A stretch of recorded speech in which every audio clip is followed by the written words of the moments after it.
श्राद्ध में ना खरीदें ये चीज़ें, वरना गरीबी आते देर नहीं लगेगी। भाद्रपद पूर्णिमा में पितृपक्ष की शुरुआत हो जाती है। ऐसे में इस साल पितृपक्ष की शुरुआत 17 सितंबर को हो चुकी है। पितृपक्ष के दौरान अपने पूर्वजों को याद किया जाता है और उन्हें प्रसन्न करने के लिए श्राद्ध और दान पुण्य जैसे कर्म भी किए जाते हैं। पितृपक्ष के दौरान हमारे पूर्वज हमें आशीर्वाद देने के लिए धरती पर आते हैं, इसलिए हमें इस दौरान कोई भी शुभ कार्य नहीं करना चाहिए। पितृपक्ष एक ऐसा महीना है जिस महीने में कोई भी शुभ कार्य नहीं किया जाता है। इस साल पितृपक्ष का आरंभ 17 सितंबर को हो चुका है और इसका समापन 2 अक्टूबर को होगा। पितृपक्ष के दौरान तिथि के अनुसार पितरों का श्राद्ध किया जाता है। साथ ही जिन पूर्वजों की मृत्यु की तिथि का आपको ज्ञात नहीं होता है, उनका श्राद्ध सर्वपितृ अमावस्या के दिन किया जाता है। पितृपक्ष के दौरान हमारे लिए कुछ नियमों का पालन करना बहुत ही ज़रूरी होता है। जैसे इस दौरान आपको अपनी दाढ़ी भूलकर भी नहीं कटवानी चाहिए। बड़े बुज़ुर्गों से बहस लड़ाई झगड़े नहीं करनी चाहिए। इसी के साथ कुछ ऐसी चीज़ें भी हैं जिनको खरीदना पितृपक्ष के दौरान वर्जित माना गया है। इसलिए कुछ चीज़ें ऐसी हैं जिन्हें पितृपक्ष के महीने में खरीदने से आपको बचना चाहिए, वरना उन चीज़ों के साथ आपके घर में गरीबी भी आ जाएगी और आपके घर में कभी बरकत नहीं होगी। कई बार लोग जाने अनजाने में यह चीज़ पितृपक्ष के महीने में खरीद लेते हैं, जिसके बाद उन्हें इसका बहुत बड़ा अंजाम भुगतना पड़ता है और अपने जीवन में कई परेशानियों और संकटों का सामना भी करना पड़ता है। इसलिए आपको इन चीज़ों के बारे में जानना बहुत ही आवश्यक हो जाता है। तो आइए जानते हैं कौन सी है वह चीज़ जिन्हें पितृपक्ष के महीने में भूल कर भी नहीं खरीदना चाहिए।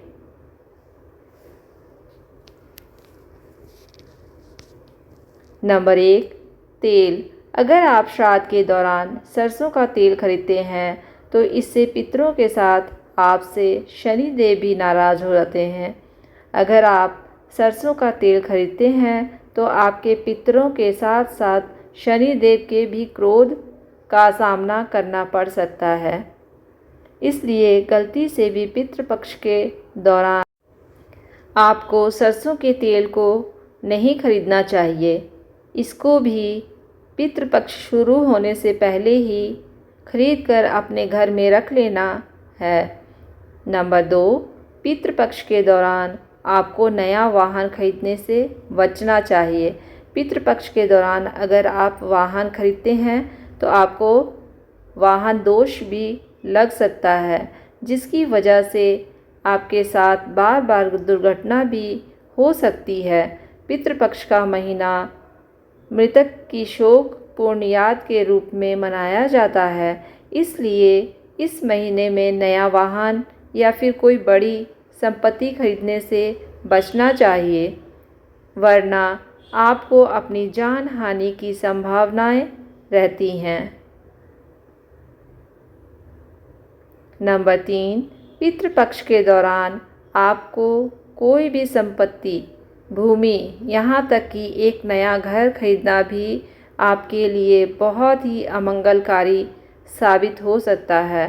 श्राद्ध के दौरान किया गया कोई भी नया काम आपके जीवन में नकारात्मक ऊर्जा से भर देगा, जो कि आपके जीवन को दुख और शोक में डाल देगा। पितृपक्ष का माह दिवंगत लोगों का सम्मान करने के लिए समर्पित है, इसलिए इस अवधि में आपको बड़े निवेश या फिर संपत्ति से संबंधित कोई भी निर्णय लेने से बचना चाहिए, वरना आपको धन हानि का भी सामना करना पड़ सकता है।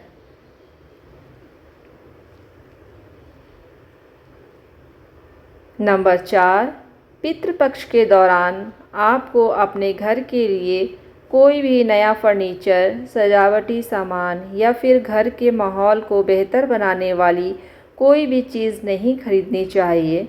ऐसा माना जाता है कि अगर आप पितृपक्ष की इस अवधि के दौरान आराम या फिर सौंदर्य करने वाली किसी भी चीज़ का निर्माण करवाते हैं या फिर उसे अपने घर में लेकर आते हैं, तो आपके घर के और आपके परिवार के दुर्भाग्य का कारण बन सकती है। इसके साथ आपके घर में गरीबी और बुरी शक्तियों का वास भी हो सकता है।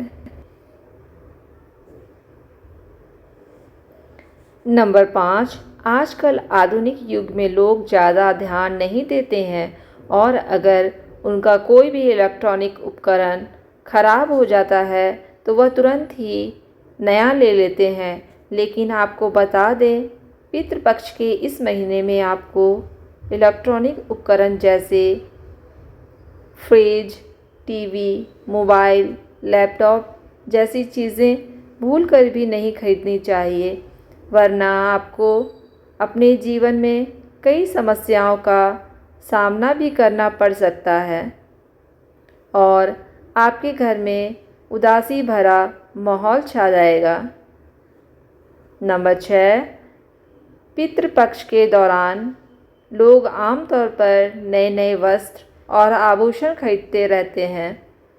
लेकिन आपको बता दें, पितृपक्ष के दौरान आपको नए वस्त्र भी नहीं खरीदना चाहिए, क्योंकि इस समय हम अपने पितरों को याद करते हैं। अगर पितृपक्ष के महीने में वस्त्र खरीदते हैं तो यह बहुत ही अशुभ माना जाता है। ऐसा करने से उस वस्त्र के साथ आपके घर में शोक और उदासी आ जाती है और आपके घर में खुशियाँ चली जाती हैं। इसके अलावा आपको बता दें कि इस महीने में आपको ज़्यादा सज धज के तैयार नहीं होना है। इस महीने में आप जितना हो सके सादा जीवन जिएं। इस दौरान आपको नए कपड़े या नए आभूषण खरीदने से बचना चाहिए। नंबर 7, सनातन धर्म में झाड़ू का संबंध माता लक्ष्मी से बताया गया है। ऐसे में पितृपक्ष के दौरान आपको झाड़ू को भी नहीं खरीदना चाहिए, वरना आपको कई तरह की समस्याओं का सामना भी करना पड़ सकता है। खासकर आपकी आर्थिक स्थिति पर भी इसका बहुत बुरा प्रभाव देखने को मिलेगा। इसलिए श्राद्ध के दौरान आपको झाड़ू गलती से भी नहीं खरीदना चाहिए।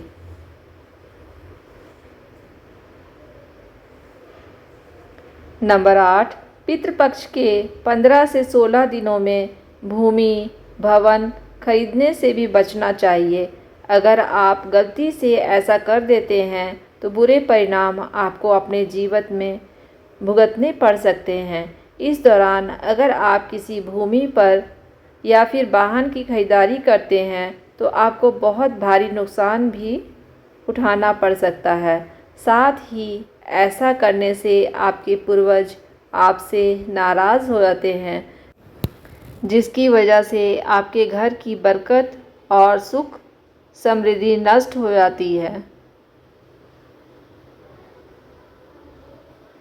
नंबर 9, श्राद्ध के महीने में आपको नमक ना ही किसी से मांग कर लेना चाहिए और ना ही किसी को अपने घर का नमक देना चाहिए और ना ही नमक को खरीदना चाहिए।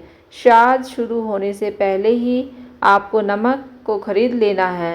इस अवधि में नमक खरीदने से बहुत सारी समस्याएं और संकट आपके घर आ सकती हैं।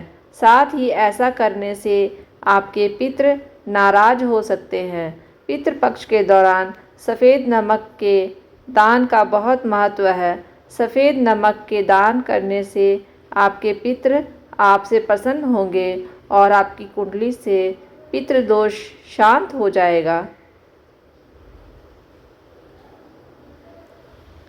तो दोस्तों, यह चीज़ें थी जिन्हें हमें भूलकर भी पितृपक्ष के दौरान नहीं खरीदना चाहिए।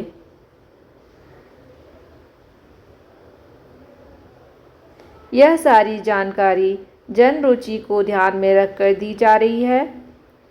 ज्योतिष और धर्म के उपाय और सलाहों को अपनी आस्था और विश्वास पर आजमाएं। वीडियो का उद्देश्य आपको बेहतर सलाह देना है।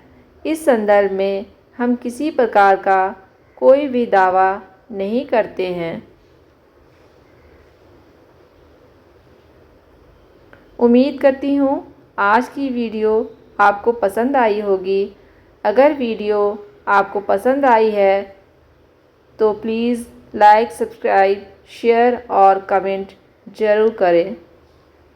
धन्यवाद।